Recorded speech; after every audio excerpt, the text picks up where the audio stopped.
What's good, guys? We got another More with Devin show going down today.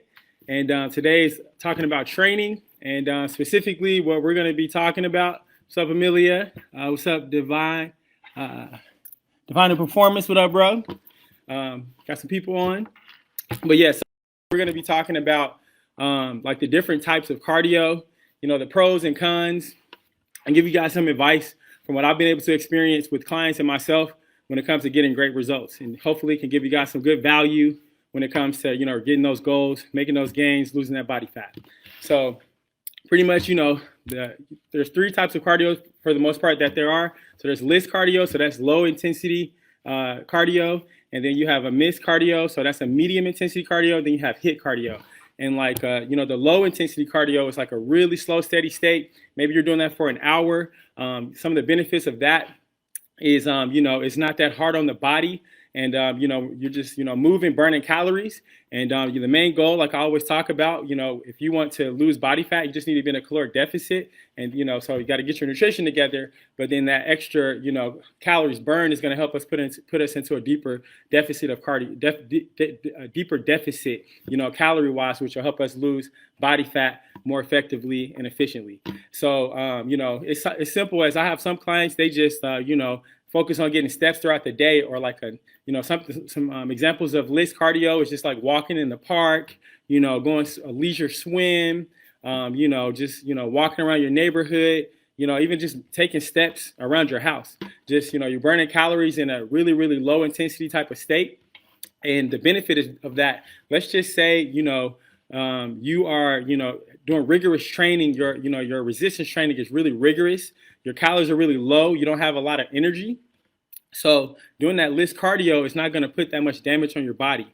And it'll allow you to be able to do it without having to expend too much energy. So, a lot of bodybuilders do this for that specific reason, because when you start to get in a deeper deficit, then, doing some kind of high intensity cardio, sometimes, especially when you're really lean, you can have a chance for injury, or you can put yourself in a position where, you're taken away from the intensity that you can put into your resistance training. So, but then at the same time, when it comes to the cons of LIST cardio, it is time consuming. So, you're not going to, have like that epoch with that, afterburn effect where you burn calories out after you get done training from your metabolism having to recalibrate. So whatever you're doing, once you stop that LIST cardio, you're not really burning calories like that anymore. So that's, one of the cons is that it does take a long time. And, once you stop, you stop burning those calories. And then you have medium intensity cardio, kind of similar. It's kind of in the middle, but it's kind of similar to more LIST cardio. But it's more of like a pace where, like, if you're jogging, around the block, you've got a heavy breath, it'll be difficult for you to have like an easy conversation. And so you'll be able to burn, calories at a higher rate. But, it's still something that you can do. Like, people who like to run for, to get feel a good sweat and, get their body feeling like they're working out. You see people training in that kind of perspective, like I said, jogging or on the treadmill, really pushing it. Things like the Stairmaster. It's like a pretty good intensity, but it's something that you can do still for a sustained amount of time. And then that's good for, really getting your heart rate up, your endurance, things of that nature. If you're an athlete, you want to have like better endurance, like a MIST cardio is going to be effective in that kind of perspective. And then you have HIIT cardio, which is high intensity interval training. And let's say this is something where you're doing really short bursts and you're at 70 to like 90% of your all out max. So to do HIIT cardio and to see some really good results and make it effective, you got to really, really push yourself. So, whether that's, doing sprints, running up a hill, jump roping, battle ropes, inertia waves, some kind of activity where you really, really pushing almost as hard as you can to really, really get your heart rate up at a profound level. And it's a short amount of time. So it's something maybe like 20 seconds all out, and then you transition to maybe 30 seconds to a minute rest. But during that 20 to 30 seconds, you got to really, really, really, really push it and push the limits of what you can do. And from that, the benefits that you get from that is just less time, spent being able to do that cardio, having to do that cardio.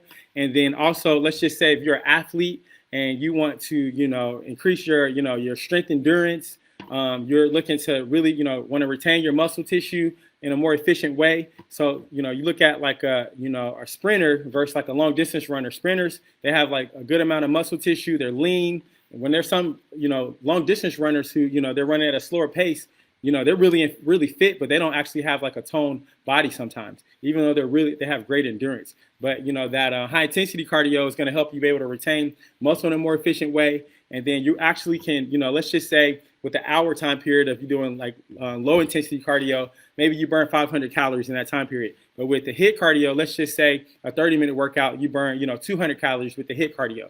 But what is interesting is with the HIIT cardio, if you do it effectively, 12 to 24 hours after that cardio session, you're still burning calories. So you could burn up to maybe, 800 total calories doing HIIT cardio. And, a lot of times it's, funner. You can do different types of exercises. So, those are the different benefits. But at the same time, when it comes to the cons with HIIT cardio, what can happen is, like I said, if you do HIIT cardio and like you say, you have like you're really trying to build as much muscle as possible. You're trying to get lean. And you want to make sure that you're being able to recover. Doing HIIT cardio can take a toll on you where you feel really tired. It's harder. You may not be recovered for your next workout session when it comes to trying to build or retain muscle tissue. But at the same time, just got to kind of figure out what's best for your body and, figure out, which one is going to be most enjoyable for you. And then, from there, test the waters. Maybe you do like maybe 2 HIIT cardio sessions a week. And then, maybe, 2 low intensity cardio sessions and kind of just play it by ear. I've done both. And I've seen really great results from both of them. And but I will say, like, if you have a time constraint, then the HIIT cardio is going to allow you to get in faster and make that happen. And if, like I said, if you're trying to, maintain your athleticism, you're training more than just for, aesthetic purposes or fat loss, then I think the HIIT cardio could, have a even greater benefit to your performance and things of that nature.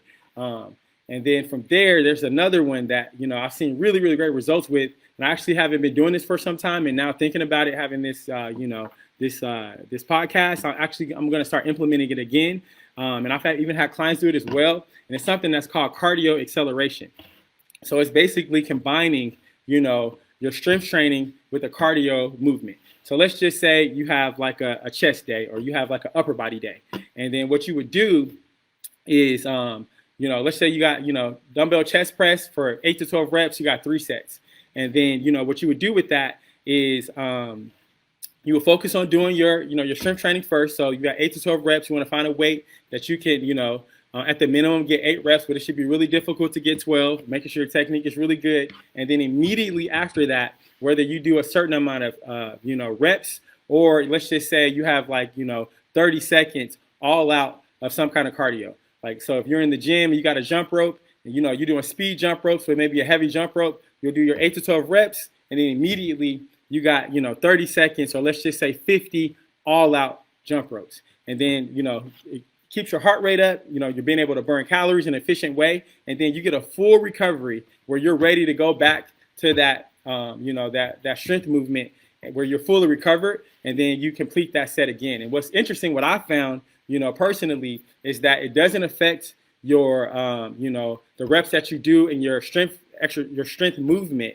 And then also you start to have better endurance where you recover faster. And then, something interesting that I personally have found is that I feel like I'm still warm. So when I get to that next movement, I just feel ready to go again.